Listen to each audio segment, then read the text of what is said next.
The 50th anniversary of Woodstock is coming up. We just happen to know the guy who painted the original Volkswagen hippie bus. It says, "We are one people." That's a hippie manifesto if there ever was one. The hippies who owned it and took it up to Woodstock, they can't remember what they did with it. Now what? We'll just hit up everybody we can find. Like, have you seen this bus? Does the Woodstock bus still exist intact? It's not the bus we're looking for. I think it ended up getting smashed. Did you find it?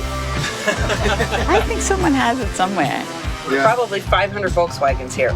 This place is such a maze, man. I think 10. That's what I was thinking to think, too. I think 20.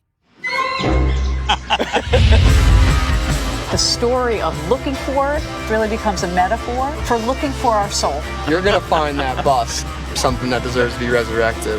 It's gonna blow everyone's minds.